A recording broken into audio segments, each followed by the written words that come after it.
Well, good afternoon. So it's a little gray or a lot gray in the metro and in Grand Forks. We're starting to see the edge of the clouds in Grand Forks. And in some places, we've got full on blue sky and sunshine. This is our live view on our Devil's Lake sky cam at the home of Economy. And you can see the sun shining brightly.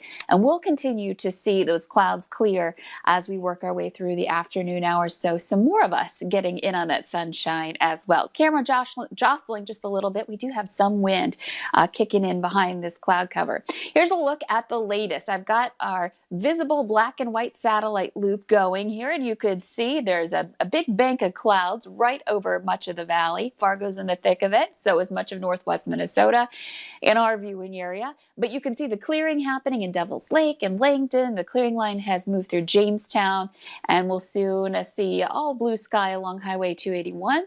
And in Grand Forks, if you look to the north and west, you probably can see the edge of the clouds there too. Fargo, it's going to take a little while longer, but we'll eventually get some sunshine before that sun sets. It's moving out pretty quickly. If you're in Minnesota, well, you're kind of stuck under the clouds for most of us, especially in Lakes Country through the rest of the day.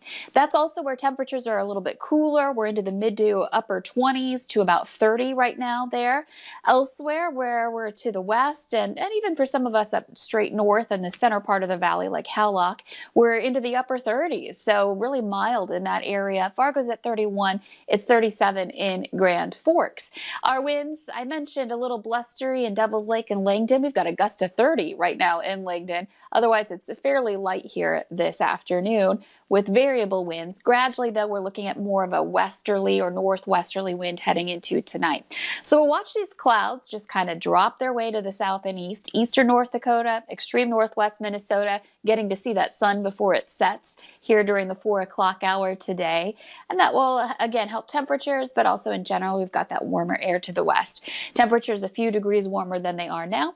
And checking out your planner heading into this evening, we'll continue to watch the clouds move on with clear skies for the nighttime hours tonight and heading into the morning tomorrow. We will keep those temperatures up because we're looking at a westerly wind, and that will help to keep the air moving, but it's also a warming direction. We're looking at upper teens to some upper 20s for the start temperatures tomorrow, which is, would be a typical temperature for your high during the daytime hours in early December, but that's where we're starting, and we're going to build off of that heading into the afternoon tomorrow. This is Thursday at noon, so 24 hours from now. Some places already checking in the low 40s at that point, and we continue warming up in more places. 30s to some low 40s coming up for the afternoon in several spots. Fargo's going to get very close, I think, to that number. We'll have to see what happens. We're going to keep our forecast in the 30s for Fargo, but we could be there. Heading into the 10 o'clock hour tomorrow night, similar conditions, nice and quiet. I mean, it's just great to start off your December this way. That is, if you want to hold off winter. I know there's lots of folks who love winter and those snowy conditions. They'll be here, but not for now. This next 7-day planner you can see is looking very quiet. We'll be seeing some 30s and some low 40s here coming up in your forecast over the next several days with quiet conditions continuing here in the forecast. So not bad to start off this last month of 2020. Yeah, pretty good start to the month, but we know weather can change quickly. Who knows? By the end of the month, we could have a blizzard. It's all up in the air. Lisa, thank you very much.